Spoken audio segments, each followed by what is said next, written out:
Assalamualaikum warahmatullahi wabarakatuh. Waalaikumsalam. Bagaimana kabar Anda pemirsa Duta TV? Senang sekali rasanya saya Gusti Muhammad Hermawan dapat menjumpai Anda dalam program kesayangan kita di Duta TV, Majelis Sore, Majelis Kita Semua. Tentunya seperti biasa kami menghadirkan satu narasumber masih dari UIN Antasari Banjarmasin yang hadir di studio Duta TV dengan tema yang tentunya juga sangat menarik di hari ini. Kita sapa terlebih dahulu. Assalamualaikum warahmatullahi wabarakatuh. Waalaikumsalam warahmatullahi wabarakatuh. Bagaimana kabarnya hari ini, Pak? Alhamdulillah sehat walafiat. Baik, alhamdulillah sehat walafiat ya. Tentunya di sebelah saya ini ada Bapak Imam Alfian Nur SAGMHI, Pak ya. Iya. Benar, Pak ya. Baik, tentunya kita akan membahas satu tema menarik yang menjadi fokus pembahasan terutama dalam program Majelis Sore seperti biasa di edisi hari ini. Nah, tema yang kemudian juga akan dibahas berkaitan dengan pemeliharaan sungai terkait dengan dalam pandangan Islam. Betul, Pak ya? Betul. Baik, boleh sampaikan terlebih dahulu seputar tema kita pembukaan narasi hari ini, Pak. Silakan. Bismillahirrahmanirrahim. Alhamdulillahirabbil alamin. Allahumma sholli wa sallim wa barik ala sayyidina Muhammadin wa ala alihi wa sahbihi ajma'in, amma ba'du. Rabbi shrah li sadri wa yassir li amri wahlul 'uqdatam min lisani yafqahu qawli. Yang saya hormati membawa acara, tema kita pada hari ini tentang pemeliharaan sungai dalam pandangan Islam. Maka berangkat dari judul ini, yang pertama harus kita pahami tentang pemeliharaan itu sendiri. Baik.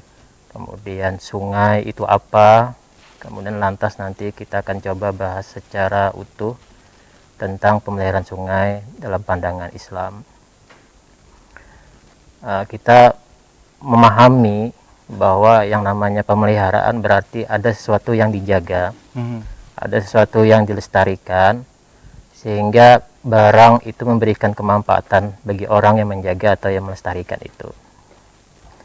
Itu singkatnya pemeliharaan seperti itu. Kemudian ada namanya sungai.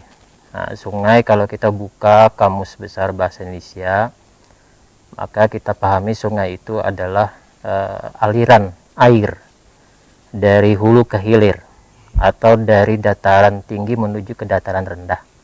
Itu sungai. Dan sungai ini sudah ada sejak awal penciptaan alam semesta ini. Jadi sungai bahkan disebut-sebut sebagai salah satu sumber air tawar terbesar di bumi. Jadi kalau ditanya sumber air tawar terbesar di bumi itu apa? Itu adanya di sungai. Oleh karena itu, karena dalam kehidupan ini, dalam kehidupan keseharian manusia, itu sangat banyak memerlukan namanya air tawar itu sendiri untuk menopang kehidupannya di dunia ini. Nah, karena itu ketergantungan dengan sungai ini mutlak adanya begitu. Jadi orang seolah tanpa ada kehadiran sungai akan sulit gitu ya. Nah, dalam perjalanan kehidupan manusia terjadi dinamika pemanfaatan sungai itu sendiri. Jadi kita fokus misalnya ke wilayah Kalimantan Selatan, bil khusus kota Banjarmasin yang disebut-sebut dengan kota 1000 sungai. Nah, itu bisa kita pahami kenapa disebut kota 1000 sungai. Ya, karena banyak sungainya, dan uniknya dulu ya mayoritas penduduk Banjarmasin itu diamnya di sepanjang badan sungai itu sendiri. Bahkan dalam catatan sejarah itu dulu di masa Belanda, bahkan zaman sekarang pun juga konsentrasi penduduk itu ada di hilir. Nah, di hilirnya ini dekat-dekat muara laut lah.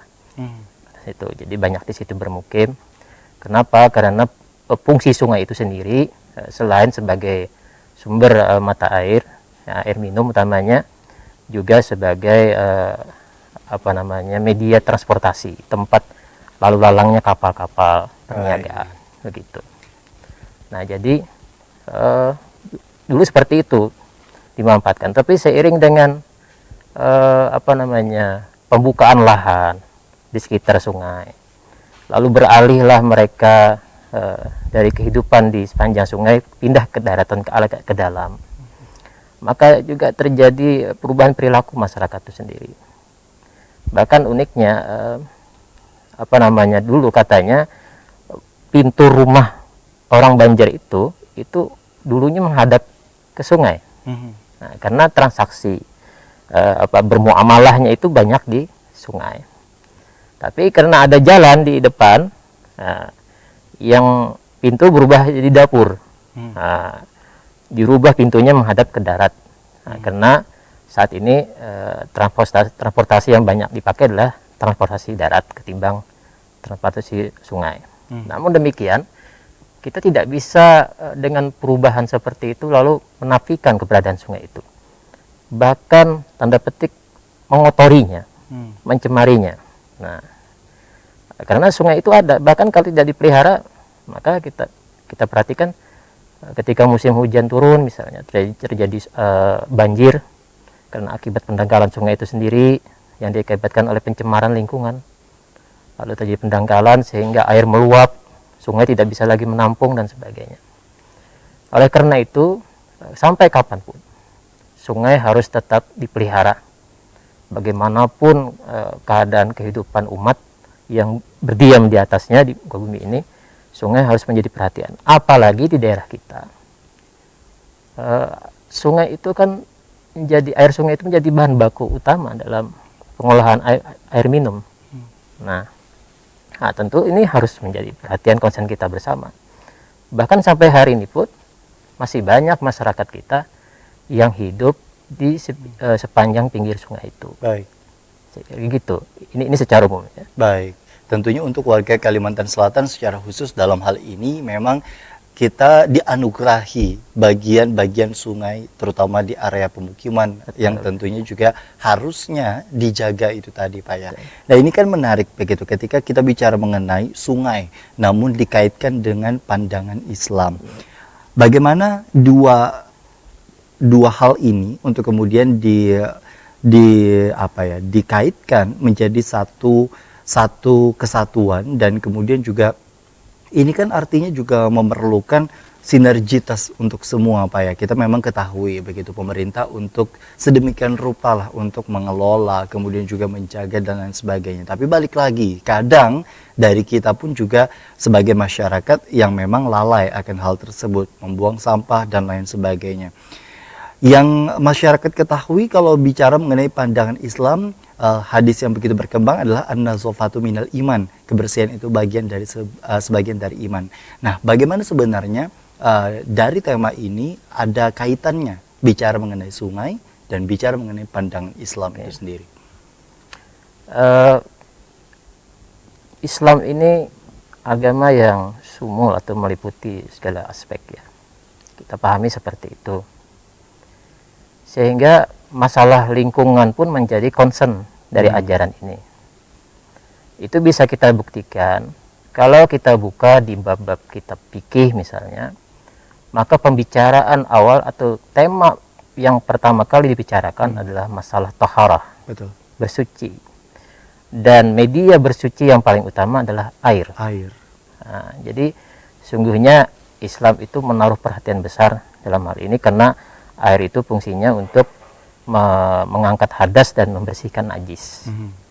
Nah, jadi situ. Kemudian lebih lanjut, ternyata dalam sepanjang kehidupan Rasulullah SAW itu ada beberapa catatan atau kejadian ya di masa Rasulullah, betapa Rasulullah itu sangat memperhatikan tentang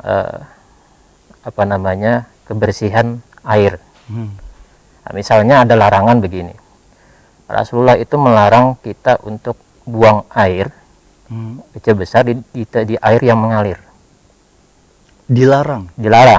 Di air yang tidak mengalir, maaf. Nah, di air yang tidak mengalir itu dilarang, haram hukumnya.